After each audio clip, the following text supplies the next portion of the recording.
ആദിയിൽ വചനം ഉണ്ടായിരുന്നു.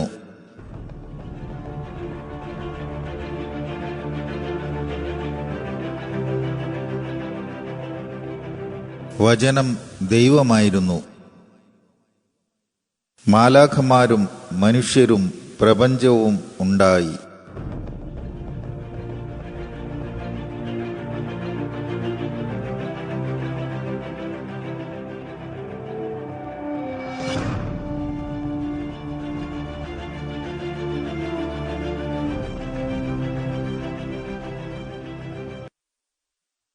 ആദി മാതാപിതാക്കളായിരുന്നു ആദമും ഹൗവയും. അവരുടെ മക്കളിൽ മൂത്തവരായിരുന്നു കയീനും ഹാബേലും. കയീൻ കൃഷിക്കാരനും ഹാബേൽ ആട്ടിടയനും ആയിരുന്നു. നെറ്റിയിലെ വിയർപ്പൊഴുക്കി അവർ ഉപജീവനം കഴിച്ചു. പക്ഷേ സാത്താൻ ഉറങ്ങിയില്ല. അവൻ ഇനി ഉറങ്ങുകയുമില്ല. തകർക്കും, ഞാൻ തകർക്കും. ഈ ലോകം മുഴുവൻ തകർത്ത് ഞാൻ തരിപ്പണമാക്കും. മനുഷ്യനെ മനുഷ്യനെതിരായും സഹോദരനെ സഹോദരനെതിരായും ഞാൻ തിരിക്കും. അവരെ തമ്മിലടിപ്പിക്കും. എന്നോട് ഇഷ്ടം തോന്നുന്നവരുടെ ഹൃദയത്തിൽ ഞാൻ തിന്മയുടെ വിത്ത് വിതയ്ക്കും.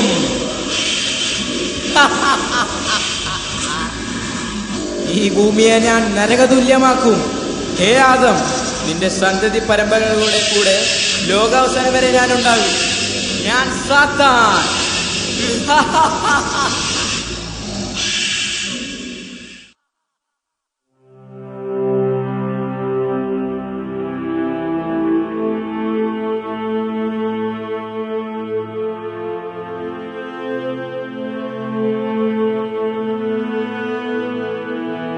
അഖിലാണ്ടത്തിന്റെ ഉടയവനായ ദൈവം പാപിയായ ഒരു വ്യക്തിയിൽ പ്രവേശിച്ചാൽ എന്തൊക്കെ മാറ്റങ്ങളാണ് ആ വ്യക്തിക്ക് ഉണ്ടാകുന്നത് നിങ്ങൾ ശ്രദ്ധിച്ചിട്ടുണ്ടോ? തിന്മ പ്രവർത്തിച്ചിരുന്ന വ്യക്തി നന്മ പ്രവർത്തിക്കുന്നു. സന്തോഷവും സമാധാനവും ഇല്ലാത്ത ജീവിതം സന്തോഷവും സമാധാനവും ഉള്ളതായി മാറുന്നു. പാപിയായ ഒരു വ്യക്തിയിലുള്ള വിവിധതരം പാപത്തെ പാപ്പിനിശ്ശേരി ഏജി ചർച്ചിലെ സൺഡേ സ്കൂൾ കുട്ടികൾ നമ്മുടെ കണ്ണുകൾക്ക് കുളിർമയാകുന്ന രീതിയിൽ അവതരിപ്പിക്കുന്നു. തമ്പിയുടെ ഹൃദയം, ഒരു ദൃശ്യാവിഷ്കാരം.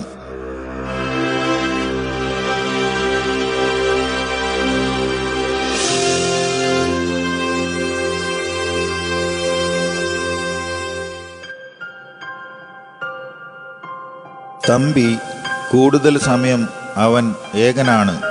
അവൻ അങ്ങനെ തൻ്റെ വീടിൻ്റെ സമീപത്തുള്ള പുൽമൈതാനിയിൽ ഇരിക്കുകയാണ്. കുറച്ചു സമയം അവൻ ആ പ്രകൃതി സൗന്ദര്യത്തെ ആസ്വദിച്ചു. എന്നാൽ ചില മിനിറ്റുകൾ കഴിഞ്ഞപ്പോൾ അവനെ ഏകാന്തത വളരെ അലട്ടിക്കൊണ്ടിരുന്നു.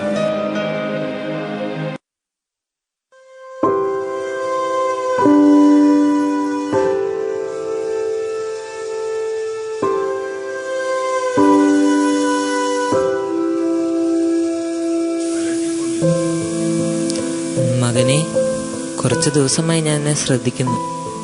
തനിച്ചാണല്ലോ എപ്പോഴും. നീ എന്താണ് ഇത്രമാത്രം നിരാശനായിരിക്കുന്നത്?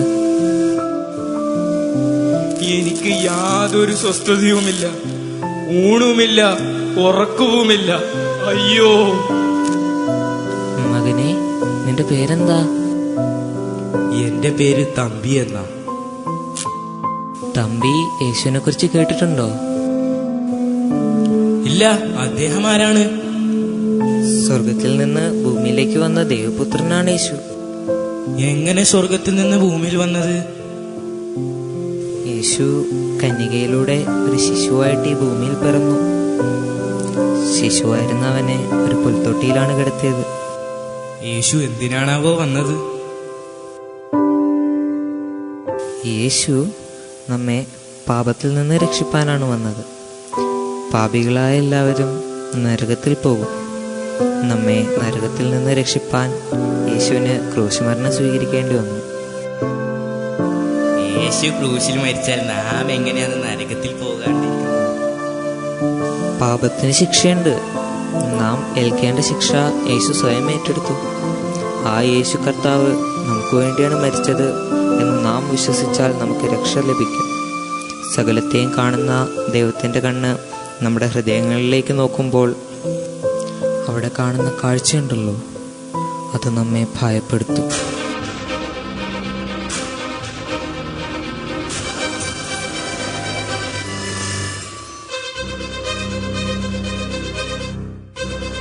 മറ്റുള്ളവരെ സ്നേഹമില്ലാതെ നിന്ദിച്ചത്, അതുകൊണ്ടാണല്ലോ ഞാൻ ഏകനായത്.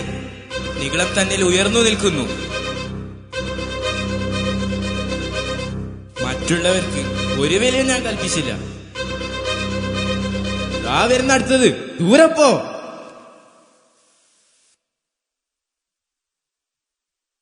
ബൈബിൾ പറയുന്നു, മറ്റുള്ളവരെ നമ്മേക്കാൾ ശ്രേഷ്ഠർ എന്ന് എണ്ണുവിൻ.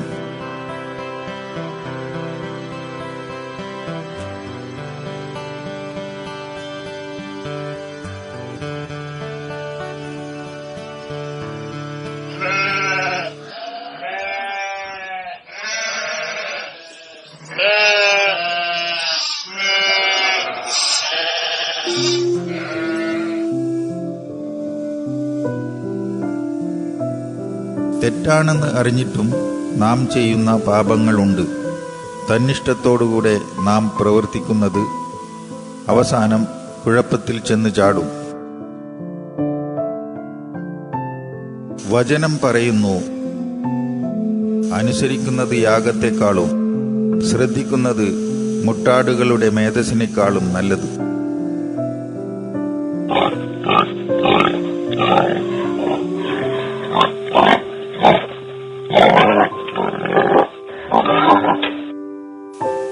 നിയന്ത്രണങ്ങൾ ഇല്ലാതെ നാം ചെയ്യുന്ന പ്രവൃത്തി, ഭക്ഷണകാര്യത്തിൽ പോലും നിയന്ത്രണമില്ലാതെയുള്ള ജീവിതം പാപമാണ്. ബൈബിൾ പറയുന്നു, മദ്യപാനി സ്വർഗരാജ്യം അവകാശമാക്കുകയില്ല. നിന്റെ തൊണ്ടയ്ക്ക് കത്തിവെച്ചുകൊള്ളുക.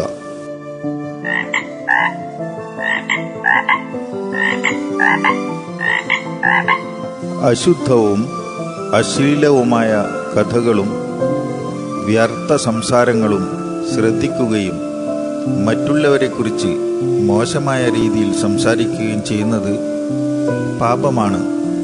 ബൈബിളിൽ കാണുന്നു, ചീത്തത്തരം, പൊട്ടച്ചൊൽ, കളിവാക്ക്, ഇങ്ങനെ ചേർച്ചയല്ലാത്തവ ഒന്നും അരുത്.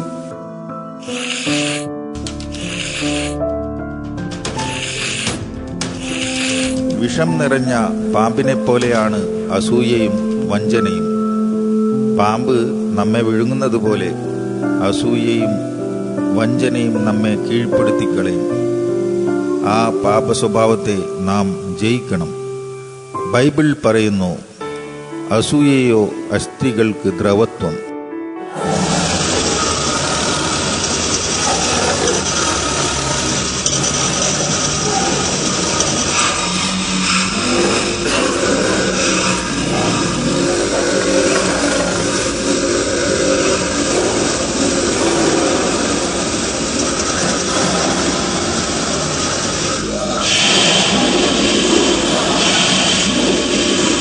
ആരെങ്കിലും നമ്മെ ഉപദ്രവിച്ചാൽ നമ്മിലെ പ്രതികാരം എന്ന പാപം ഉണരും.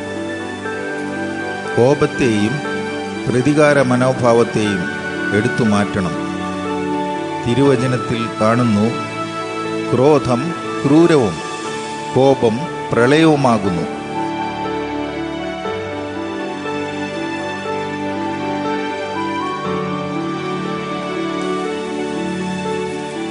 മടി പലപ്പോഴും നമ്മെ പാപസ്വഭാവത്തിലേക്ക് നയിക്കുന്നു. അലസത അനുസരണക്കേട് എന്ന പാപത്തിലേക്ക് നയിക്കുന്നു. ചൊറുക്ക പല്ലിനും പുക കണ്ണിനും ആകുന്നതുപോലെ മടിയൻ തന്നെ അയക്കുന്നവർക്ക് ആകുന്നു.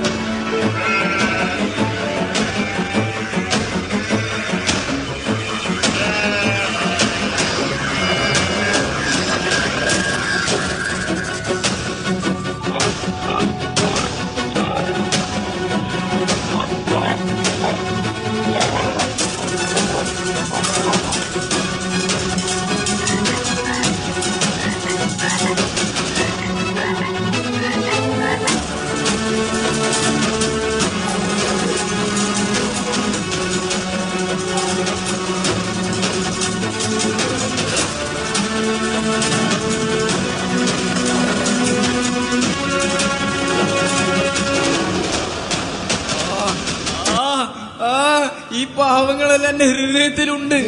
രക്ഷ പ്രാപിക്കാൻ ഞാൻ എന്ത് ചെയ്യണം?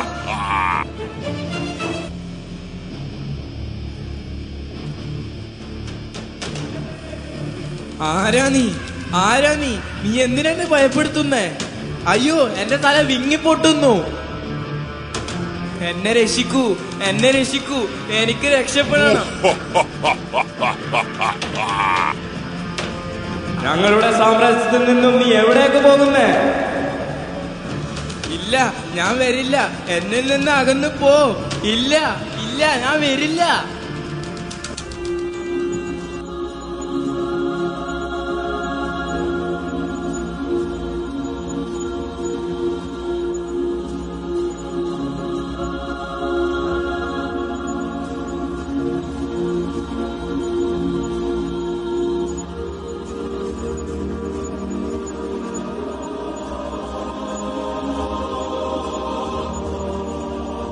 അതേ മകനെ തമ്പി, ദൈവവചനത്തിൽ ഇപ്രകാരം വായിക്കുന്നു: ഞാൻ വാതിൽക്കൽ നിന്ന് മുട്ടുന്നു.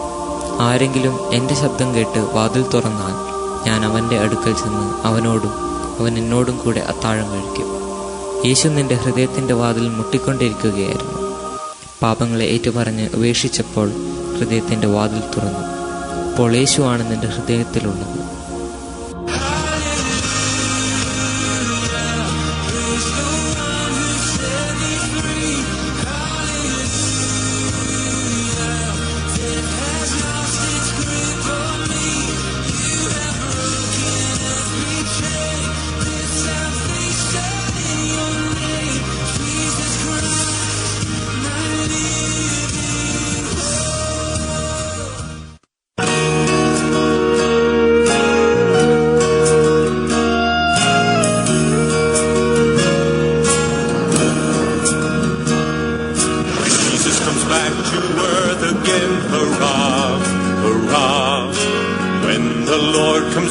Again, hurrah, hurrah, the trumpet shall blast a mighty sound, the dead in Christ rise from the ground, and the saints go praising God forevermore. When Jesus comes back to earth again, hurrah, hurrah, the Lamb of God comes back again, hurrah, hurrah, yes, the saints shall have no more fears, for God shall wipe away our tears, and the saints shall live with Christ forevermore. When Jesus comes back to earth again, hurrah, hurrah, the Prince of Peace comes back again, hurrah, hurrah, there'll be no more fighting, only peace.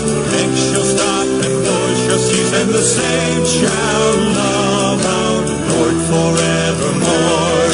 When Jesus comes back to earth again, hurrah, hurrah, when Yahweh comes back again, hurrah, hurrah, every knee shall bow, every tongue confess that Christ is Lord of all of us, and the saints will worship Christ forevermore.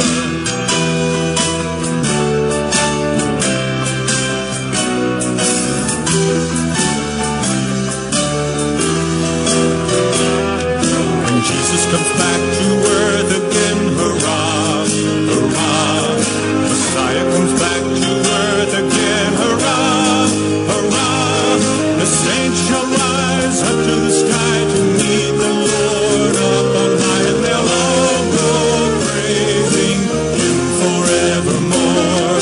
When Jesus comes back to earth again, hurrah, hurrah, Emmanuel comes back again, hurrah, shall gather up His bride to live with Him, right by His side, and His bride shall be with Christ forevermore. Hallelujah, Christ forevermore. ദൈവവചനത്തിന് നമ്മുടെ ഹൃദയത്തിൽ സ്ഥാനം കുറയുമ്പോഴാണ് ദൈവത്തോടുള്ള ബന്ധത്തെ അത് ബാധിക്കുന്നത്. നാം ദൈവത്തിൽ നിന്നും അകന്നു പോകുന്നു. സാത്താൻ നമ്മെ പരീക്ഷിക്കുവാൻ ഇത്തരം സന്ദർഭങ്ങളെ ഉപയോഗിക്കുന്നു. കോപിക്കുന്നതിനും അസൂയപ്പെടുന്നതിനും ദുഷിക്കുന്നതിനും അശുദ്ധമായ കാര്യങ്ങൾ ചിന്തിക്കുന്നതിനും അശ്ലീലമായവ കാണുവാനും സാത്താൻ നമ്മെ പ്രേരിപ്പിക്കുന്നു. മാത്രമല്ല, നാം ദൈവത്തെക്കുറിച്ച് അലസരായിത്തീരുകയും മറ്റനേകം പാപങ്ങളിലും അകപ്പെട്ടു പോവുകയും ചെയ്യുന്നു. എന്നാൽ ദൈവത്തോട് ഏറ്റവും അടുത്ത് ജീവിച്ചാൽ, അവനുമായുള്ള കൂട്ടായ്മയിൽ നടന്നാൽ, ഇങ്ങനെ പരീക്ഷിക്കപ്പെടുവാൻ അടുത്തു വരുന്ന സാത്താനോട് പോരാടുവാൻ മതിയായ ശക്തി ദൈവം തരും. ക്രൂര മനുഷ്യരാൽ കുരിശിൽ തറയ്ക്കപ്പെട്ട യേശു നമുക്ക് വേണ്ടി വേദന അനുഭവിച്ചു തന്നെ പാപപരിഹാരയാഗമായി ഏൽപ്പിച്ചു കൊടുത്തു. അങ്ങനെ ദൈവത്തിൻ്റെ നീതി നിവർത്തിച്ചുകൊണ്ട് നമ്മോടുള്ള അഗാധമായ സ്നേഹത്തെ വെളിപ്പെടുത്തി. മരിച്ചടക്കപ്പെട്ട് മൂന്നാം നാൾ പ്രവചനങ്ങൾ പോലെ യേശു മരിച്ചവരുടെ ഇടയിൽ നിന്നും ഉയർത്തെഴുന്നേറ്റു. പാപത്തിൻ്റെയും നരകത്തിൻ്റെയും സാത്താൻ്റെയും മേൽ ജയവീരനായി തീർന്നു. തന്നെ സ്നേഹിക്കുന്നവർക്ക് വേണ്ടി യേശു ഇപ്പോൾ പിതാവിനോട് മധ്യസ്ഥത ചെയ്യുകയാണ്. യേശു ഇനിയും തനിക്കുള്ളവരെ തൻ്റെ അടുക്കൽ ചേർക്കാനായി വേഗം വരുന്നു. കർത്താവ് താൻ ഗംഭീരനാദത്തോടും പ്രധാന ദൂതൻ്റെ ശബ്ദത്തോടും ദൈവത്തിൻ്റെ കാഹളത്തോടും കൂടെ സ്വർഗത്തിൽ നിന്നിറങ്ങി വരികയും ക്രിസ്തുവിൽ മരിച്ചവർ മുമ്പേ ഉയർത്തെഴുന്നേൽക്കുകയും ചെയ്യും. പിന്നെ ജീവനോടെ ശേഷിക്കുന്നവരായ നാം അവനോടുകൂടെ ആകാശമേഘങ്ങളിൽ കർത്താവിനെ എതിരേൽപ്പാൻ എടുക്കപ്പെടും. ഇങ്ങനെ നാം എപ്പോഴും കർത്താവിനോടുകൂടി ആയിരിക്കും. ഇനിയും സംഭവിക്കാനുള്ള ഏറ്റവും വലിയ ലോകസംഭവം യേശുക്രിസ്തുവിൻ്റെ വരവാണ്. അതിനുശേഷം ദൈവിക ന്യായവിധി നടക്കും. 2 കൊരിന്ത്യർ ലേഖനം 5-ാം അധ്യായം 10-ാം വാക്യം. അവനവൻ ശരീരത്തിലിരിക്കുമ്പോൾ ചെയ്തത് നല്ലതാകിലും തീയതാകിലും നാം അതിന് തക്കവണ്ണം പ്രാപിക്കേണ്ടതിന് ദൈവത്തിൻ്റെ ന്യായാസനത്തിന് മുമ്പേ നിൽക്കേണ്ടതാകുന്നു. യേശു രാജാതിരാജാവായി ഈ ഭൂമിയിലേക്ക് മടങ്ങി വരും.